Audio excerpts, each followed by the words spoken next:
SAWAC Radio, Veritas Audire, transmitiendo desde Zapotlán de Juárez Hidalgo, presenta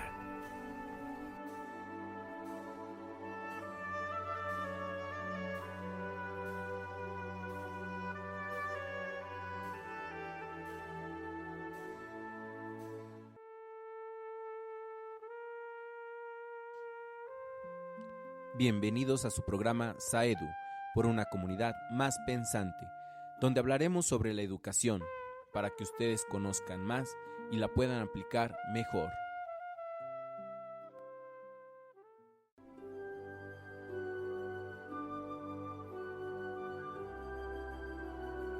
Estás escuchando SAWAC Radio, Veritas Audire, transmitiendo desde el municipio de Zapotlán de Juárez Hidalgo.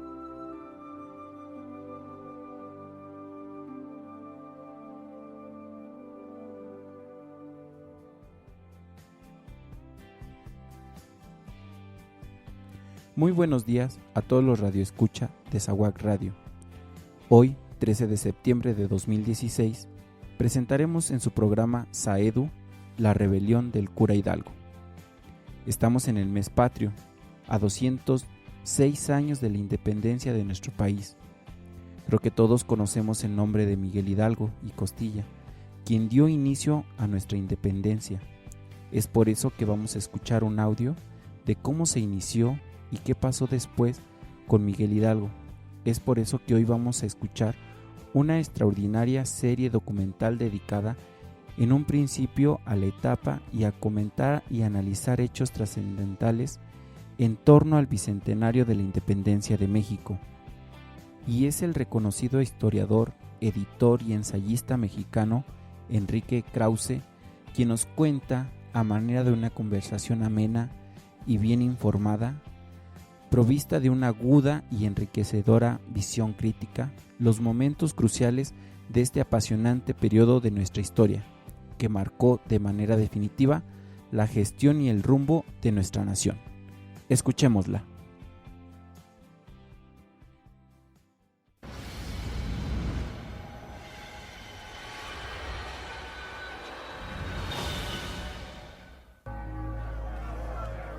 Con el llamado a librarse de 300 años de dominio español en México, el 16 de septiembre de 1810, el sacerdote criollo Miguel Hidalgo y Costilla encendió la mecha de una sangrienta revolución libertaria, cuyas consecuencias no pudo vislumbrar.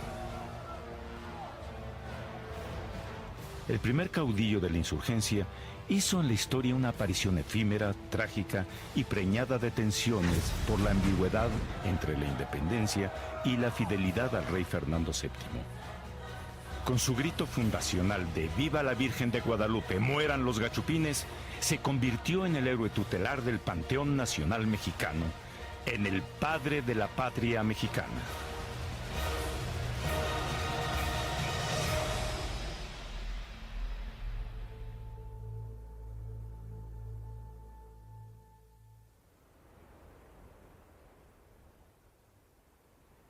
Como en toda América Latina, en México surgió.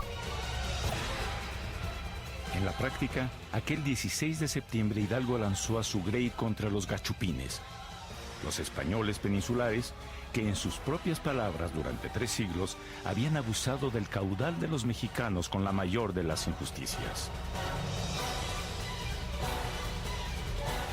Presa del frenesí, Hidalgo tuvo la ocurrencia de extraer de un santuario cercano la imagen de la Virgen de Guadalupe y blandirla como pendón de lucha.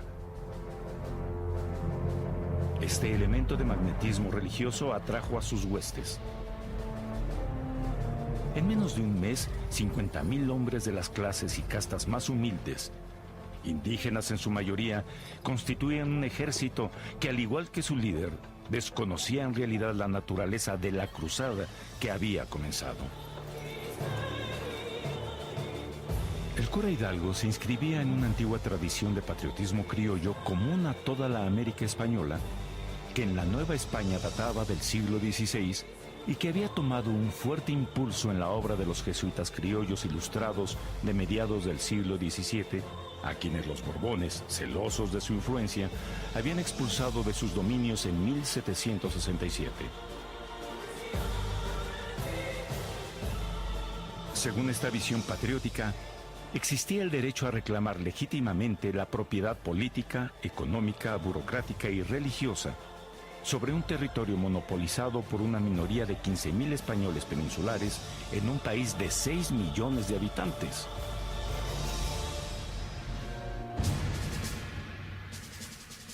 Para fundamentar sus teorías, los jesuitas Francisco Javier Alegre y Francisco Javier Clavijero, entre otros, recurrieron a la única vía que les quedaba, la del origen, la del nacimiento. Para ello, hicieron una suerte de gran inventario de la riqueza de su nación. Estudiaron amorosa y científicamente la historia antigua, la arqueología, la lengua, la geografía de Nueva España.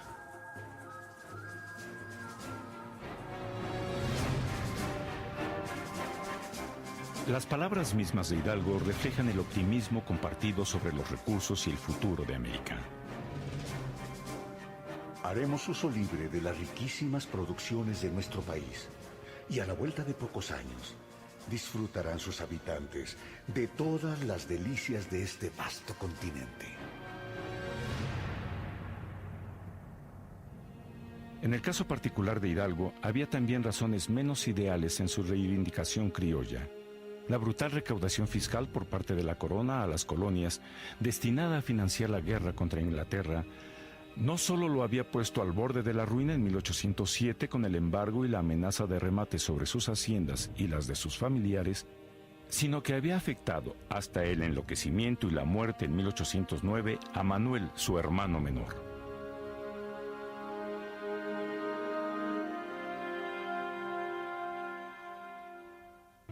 Hijo del administrador de la hacienda de Corralejo en la Intendencia de Guanajuato y Obispado de Michoacán, Miguel Hidalgo nació allí en 1753 y siguió la carrera eclesiástica en la ciudad de Valladolid, hoy Morelia, donde le tocó presenciar la expulsión de los jesuitas de la Nueva España en 1767.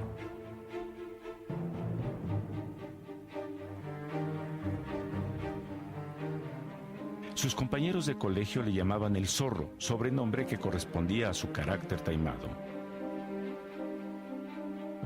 En 1782 obtuvo el bachillerato en teología y fue profesor por 10 años, tesorero, vicerrector y finalmente rector del afamado seminario de San Nicolás.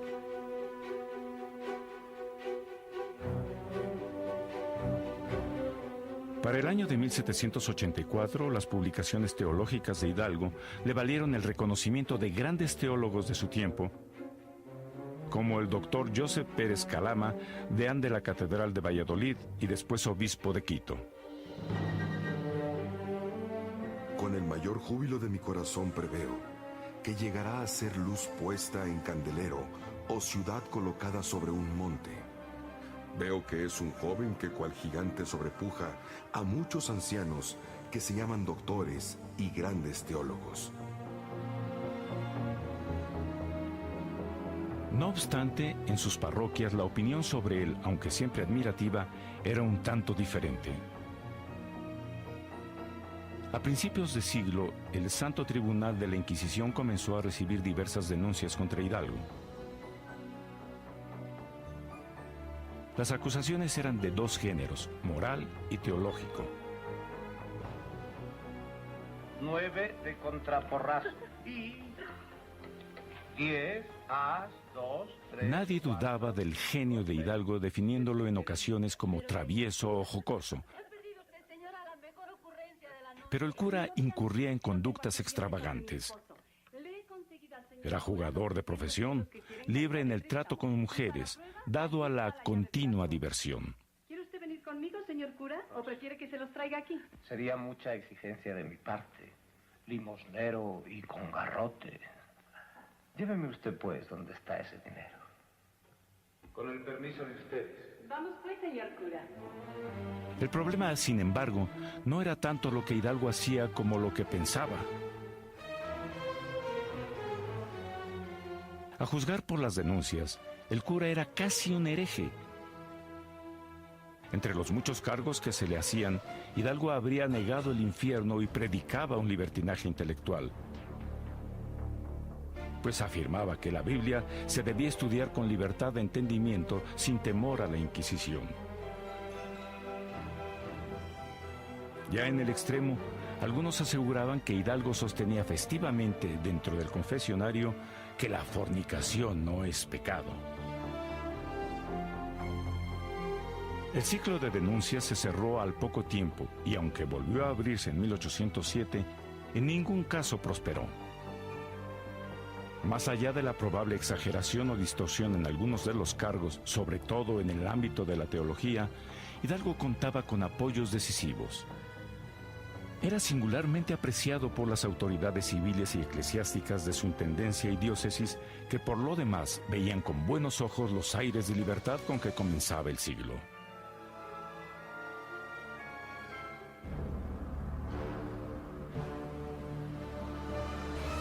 Vagamente adivinaban en él la semilla de algo nuevo y desconcertante. Había muchos hidalgos en Hidalgo, todos igualmente excéntricos. En su ejercicio ministerial, mostró que no era afecto a los trabajos de notaría parroquial ni a celebrar muchas misas. En cambio, le gustaba predicar adaptando sus saberes teológicos y tomaba muy a pecho la confesión de enfermos y moribundos. Este aspecto paternal del cura se manifestaba sobre todo en su trato con los indios.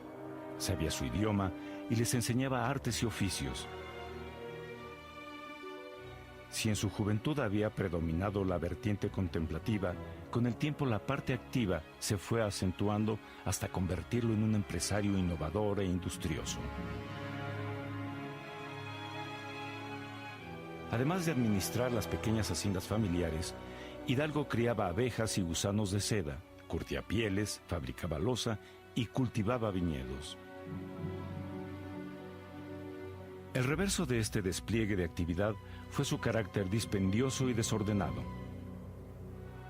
Sobran testimonios de su morosidad en el pago de deudas y de su propensión al juego y el despilfarro.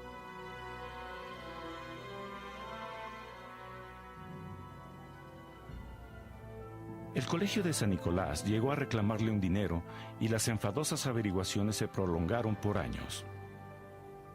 En otro caso más, el propio vicario general se vio en la necesidad de reprenderlo. Uno de los amigos y contertulios de Hidalgo fue el obispo español Manuel Abad y Queipo, una de las personalidades intelectuales más fascinantes de la Ilustración novohispana. Manuel Abad y Queipo estaba al tanto de los últimos acontecimientos y teorías políticas de Europa desde finales del siglo XVIII y había escrito una serie de célebres representaciones a la corona sobre los problemas económicos y sociales de Nueva España, advirtiendo sobre los peligros de un estallido social.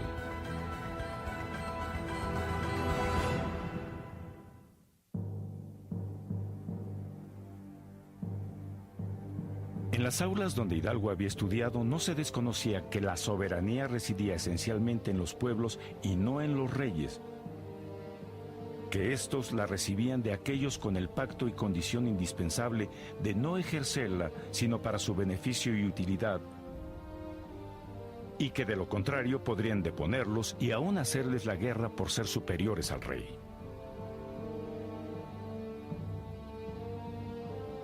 Estas sorprendentes teorías fueron el arsenal teórico y moral de uno de los primeros intentos de autonomía criolla ocurrido en 1808. Cuando a raíz de la invasión napoleónica en España y el consecuente cautiverio del rey Fernando VII, el Ayuntamiento de México sostenía que, cuando falte el rey, la nación recobra inmediatamente su potestad legislativa como todos los demás privilegios y derechos de la corona. El propio virrey Iturrigaray había acordado esa traslación de autoridad legítima al ayuntamiento, pero un golpe de Estado contra él, encabezado por los comerciantes españoles, frustró ese primer impulso de autonomía criolla. El virrey fue depuesto, apresados los miembros del ayuntamiento y muertos algunos de ellos.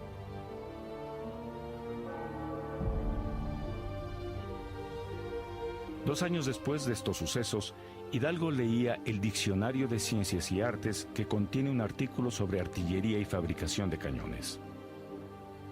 El propósito de Hidalgo no era inocentemente intelectual. Porque el iniciador de una causa rara vez paladea el triunfo.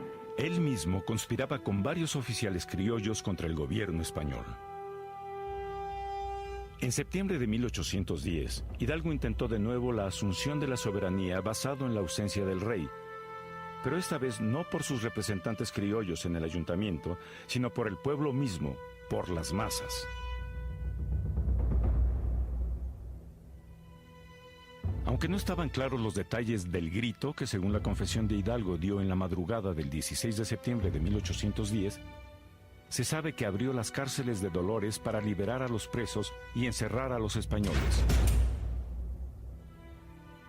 Tomó el pendón de la Virgen de Guadalupe, autorizó el saqueo de los bienes de los peninsulares y disimuló venganzas y asesinatos. En pocos días, las adhesiones a su movimiento se contaban por decenas de miles. Una chusma de indios y gente del campo, con piedras, con palos, con malas lanzas, sin organización de ninguna clase. Eran familias enteras, como si se tratara de las antiguas emigraciones aztecas. En la ciudad de Guanajuato, los varones de la azorada población española se parapetaron en la Alhóndiga de Granaditas, un antiguo almacén de grano construido sobre una loma. Como si la historia se hubiese cobrado una venganza atroz de las matanzas de indígenas por los conquistadores, la población de Guanajuato, unida a las cuadrillas indias de Hidalgo, los masacró a todos. Solo unas cuantas familias criollas se salvaron. Entre ellas, la de una joven viuda apellidada Alamán, protegida por Hidalgo. Vivía con Lucas, su hijo de 18 años, quien presenció la terrible escena. Españoles arrojando dineros desde la Alhóndiga para saciar la codicia de los indios. Indios husmeando los cadáveres españoles para buscar la cola, marca infamante del judío.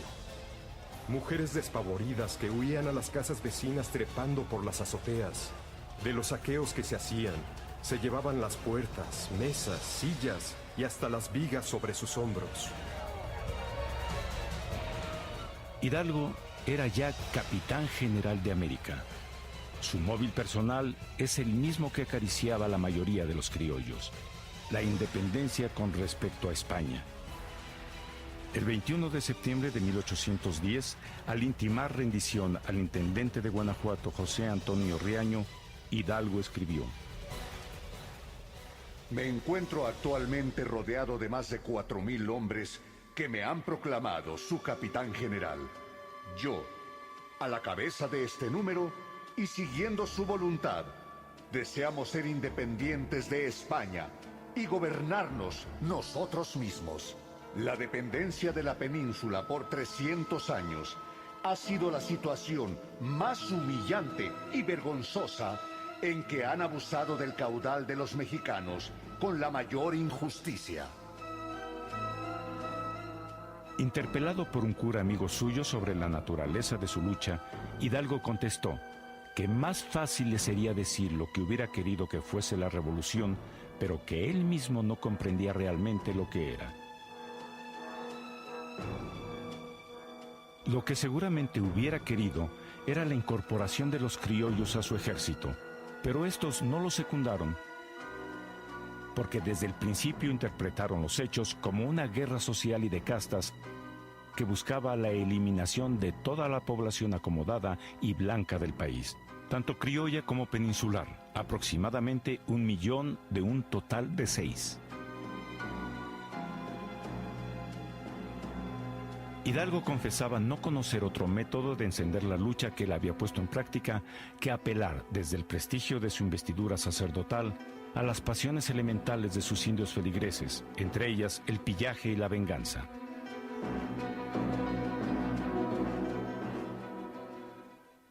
Con pocos conocimientos y estrategia militar, Hidalgo actuaba de modo expansivo con un solo propósito. Quería destruir el viejo orden, reparar sus desigualdades sociales y étnicas y vengar los viejos agravios de los criollos.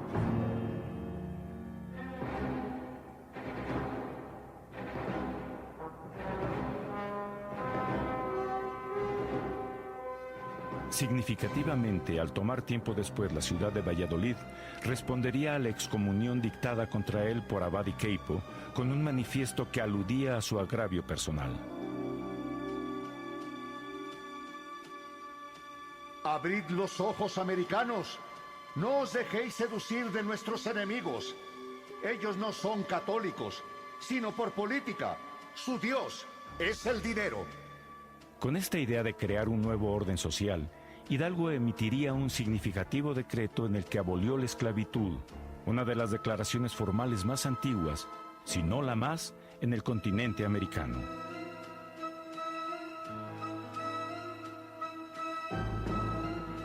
En su conciencia no había duda, acaudillaba una guerra justa y convertiría la caridad en libertad.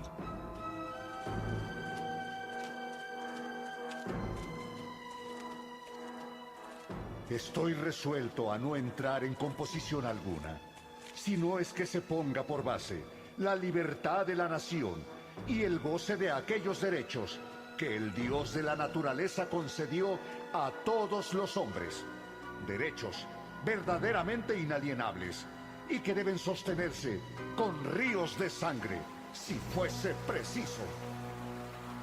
Algunos autores señalarían con acierto que el móvil principal del pueblo en la revolución había sido otro.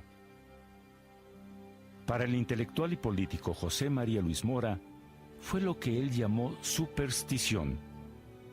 Y para Lucas Alamán, el más ilustre historiador conservador del siglo XIX, fue la religión.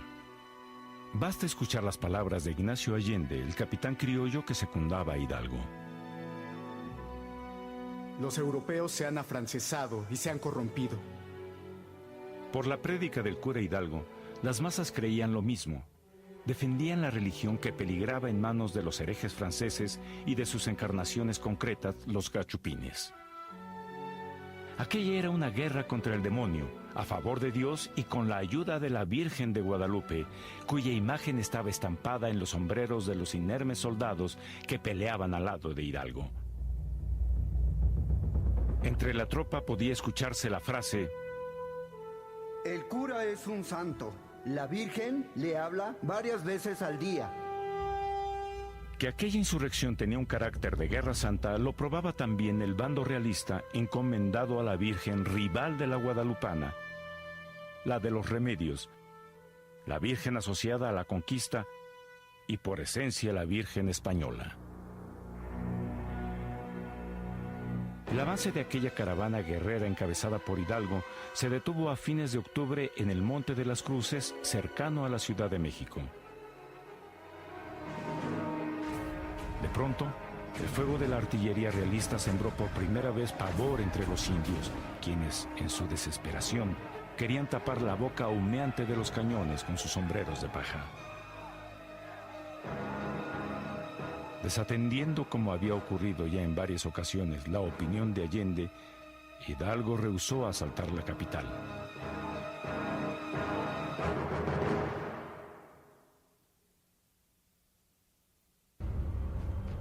Sin saberlo, la negativa de Hidalgo a arrasar la Ciudad de México marcaría a la postre el principio de su caída.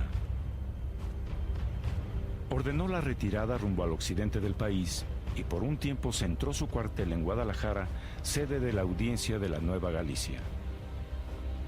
En esa ciudad publicó 2 importantes decretos de reivindicación social y agraria. El primero abolió los tributos. Aboliremos esa gabela vergonzosa que hemos sobrellevado 3 siglos como signo de la tiranía y la servidumbre. En el segundo decreto ordenó la restitución de tierras a las comunidades indígenas. Es mi voluntad que su goce sea únicamente de los naturales en sus respectivos pueblos. Propongo la celebración de un congreso que se componga de representantes de todas las ciudades, villas y lugares de este reino, que teniendo por objeto principal mantener nuestra santa religión, dicte leyes suaves, benéficas y acomodadas a las circunstancias de cada pueblo.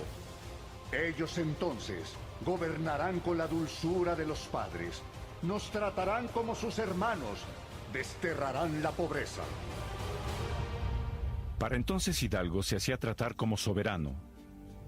Prodigaba empleos, vivía rodeado de guardias, andaba del brazo de una joven hermosa y había consentido que se le diese el título de Alteza Serenísima. Ahora Guadalajara era su Francia chiquita e Hidalgo el Rey Sol. Sin embargo, aquel sacerdote rey podía ser magnificente con unos y terrible con otros. Ofreciéndoles indulto y seguridad, Hidalgo atrajo gachupines de varios rumbos y los concentró en los colegios de San Juan y el seminario. Cuando se supo el propósito verdadero de esa concentración, la ejecución por degüello, el propio Ignacio Allende, su segundo al mando, consideró la posibilidad de envenenar al cabrón del cura, como lo llamaba.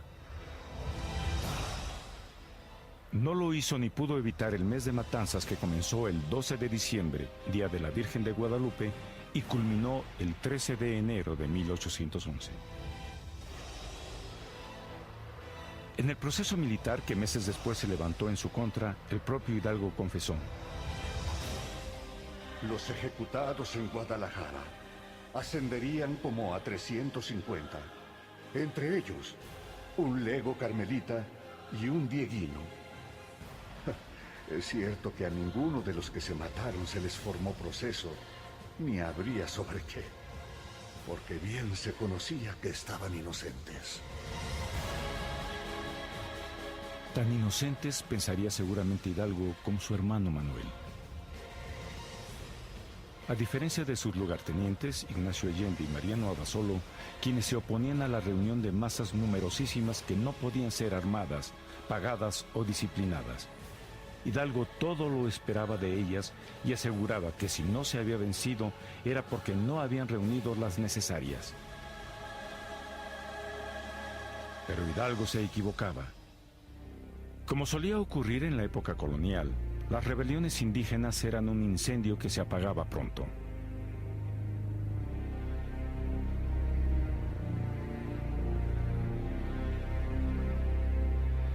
En la ciudad de Guadalajara, las huestes indígenas terminaron por desbandarse.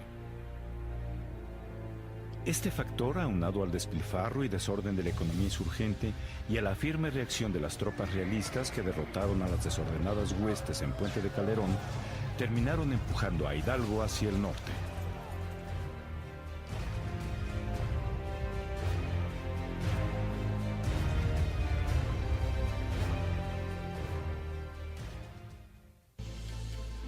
A pesar de la fuerza numérica y los recursos con los que contó, Hidalgo tuvo que escapar con unos cuantos seguidores hacia el norte del país a principios de 1811.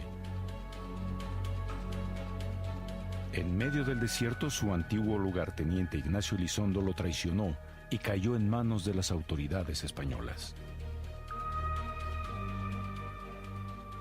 En la ciudad de Chihuahua, Hidalgo fue sometido a un doble proceso, militar e inquisitorial. En el primero narró los pormenores de su efímera campaña. Declaró hallarse vivamente arrepentido.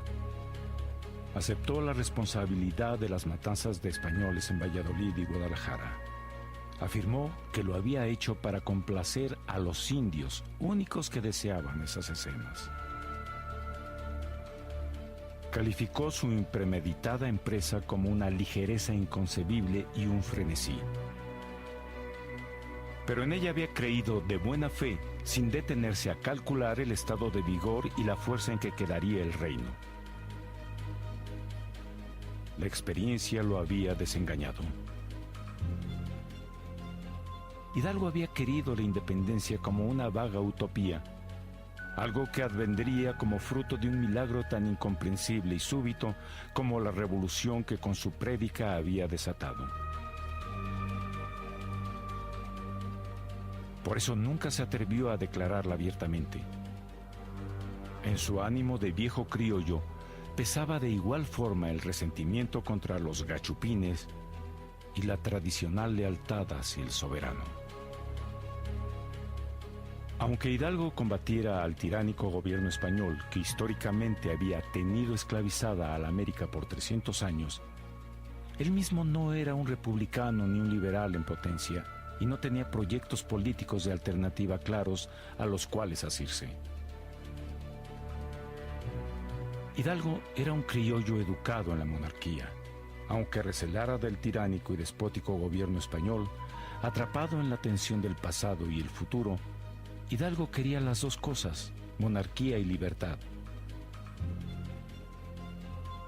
Y al darse cuenta de que las dos cosas podían ser excluyentes, se abandonó a la pompa regia y vivió con frenesí una fantasía imperial. Ante todo, Hidalgo siempre había sido un teólogo. La luz que irradiaba su doctrina teologal no era racional ni constructiva, era cegadora. Los rasgos específicos de Hidalgo, la caridad, el contacto directo con los indios, el finísimo argüir, las empresas incesantes, el desorden, el dispendio, el tono festivo, el brillo, no desaparecieron en la insurgencia. Estallaron a partir del grito, se expandieron como el fuego y con él se apagaron. Los documentos de la época hablan de su empresa como una vasta seducción, de cómo Hidalgo, poseído de frenesí, logró seducir a las huestes indígenas que lo seguían. En Chihuahua, en la inminencia de su muerte, Hidalgo pudo contestar las viejas imputaciones teológicas acumuladas en contra suya desde 1800 y que el nuevo proceso de la Inquisición había reabierto. Refutó con éxito los 12 cargos que se le hicieron, pero su error no era teológico, sino moral. Detesto y retracto las ideas que he profesado. Tengo ya confesado haber sido ellas contrarias a la moral de Jesucristo, lo que lloro con amargura y de lo que espero me ayude la bondad de su señoría a pedir misericordia.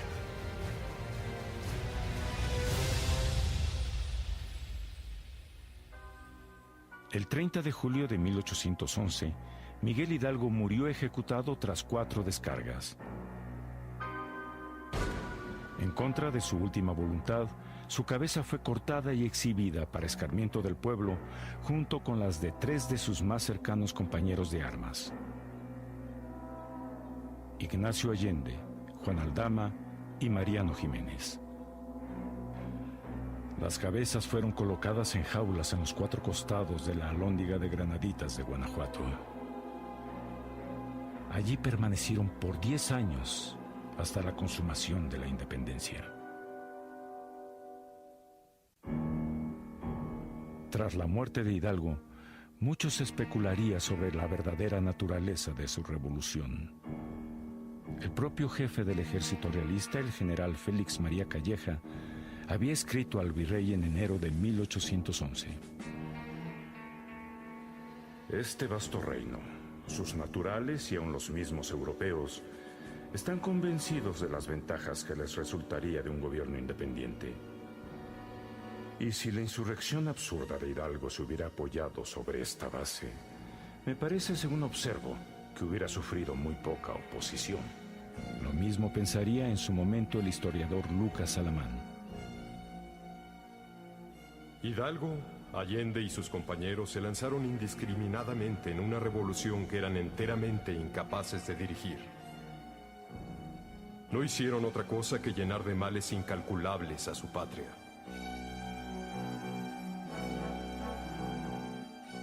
En los años 30 del siglo, el intelectual y político liberal José María Luis Mora sostendría un punto de vista levemente distinto. Para él, la revolución de Hidalgo había sido tan necesaria para la consecución de la independencia como perniciosa y destructiva para el país. En general, casi todos los historiadores liberales de la primera mitad del siglo XIX, anteriores al romanticismo, criticaron a Hidalgo debido a los crímenes cometidos en contra de la población europea y a la falta de claridad sobre el gobierno que pretendía establecer. Solo Carlos María de Bustamante, en su cuadro histórico de la Revolución Mexicana, vería la guerra de Hidalgo con otros ojos, considerándolo como un cura iluminado al mando de un pueblo ávido de libertad, prosperidad y justicia. Conforme avanzó el siglo y el espíritu romántico, la apreciación de Bustamante prevaleció. En busca de poder y legitimidad, los liberales fueron esculpiendo un Hidalgo a su medida, un Hidalgo republicano, federalista y liberal. Según el testimonio de Lucas Alamán, que lo conoció personalmente, el cura de Dolores era cargado de espaldas, de color moreno y ojos verdes vivos. Se convirtió finalmente en el divino anciano, el blanco y erguido viejecito de canas inmaculadas, el perfecto padre de la patria. ¡Viva la Virgen de Guadalupe! ¡Viva la América! ¡Y muera el mal gobierno! Hacia 1910, pocos recordaban ya los detalles incómodos de la biografía de Hidalgo. El historiador, escritor y político Justo Sierra no se abstuvo de aludir a las tristísimas y crueles complacencias de las huestes de Hidalgo. Pero, a la postre, se dio a la necesidad de consolidar el mito de un padre fundador en quien anclar la legitimidad de la patria. Sierra, como todo el México liberal, consideraba a Hidalgo el mexicano supremo de la historia, ante quien palidecían todos los otros caudillos de la independencia, tal como lo demuestran sus palabras. El propósito de Hidalgo lo dictó el amor a una patria que no existía sino en ese amor. Él fue, pues, quien la engendró. Él es su padre, es nuestro padre.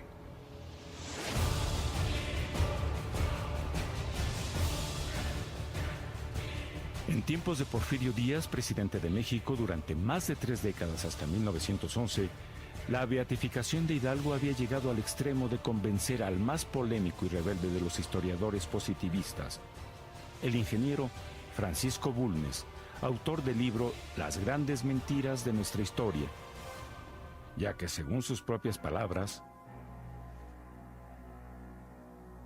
privado del apoyo de los criollos y sin armas para llevar a cabo su empresa, Hidalgo había hecho la única revolución que en sus circunstancias podía hacer. Una guerra de castas, una guerra agraria, una guerra política y sobre todo una guerra santa. A casi 2 siglos de distancia, el mito de fundación permanece. No hay mexicano que se sustraiga al respeto por Miguel Hidalgo, el padre de la patria, pues sus acciones han sido justificadas como necesarias en la coyuntura histórica de aquellos tiempos.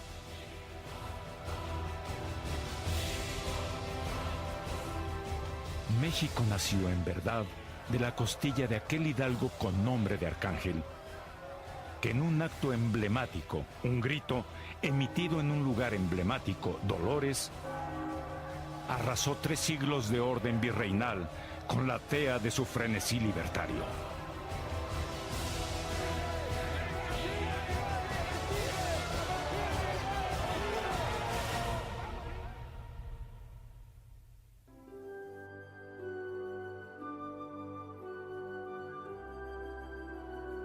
Estás escuchando Saguac Radio, Veritas Audire, transmitiendo desde el municipio de Zapotlán de Juárez, Hidalgo.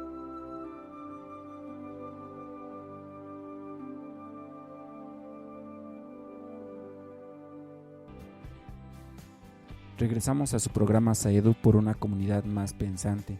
¿Qué les pareció este audio? que podemos escuchar sus inicios de Miguel Hidalgo, después cómo empezó esta parte de la independencia y qué sucedió después, porque muchos nos quedamos con esa parte de, bueno, dio el grito de independencia, pero después qué sucedió.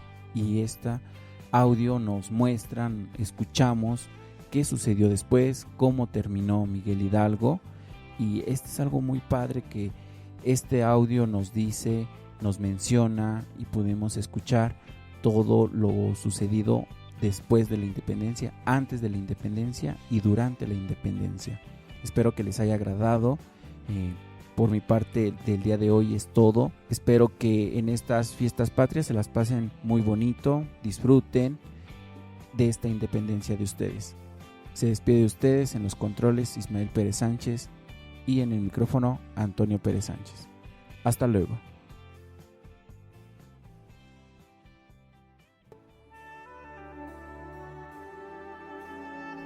SAWAC Radio, Veritas Audire, transmitiendo desde Zapotlán de Juárez Hidalgo, presentó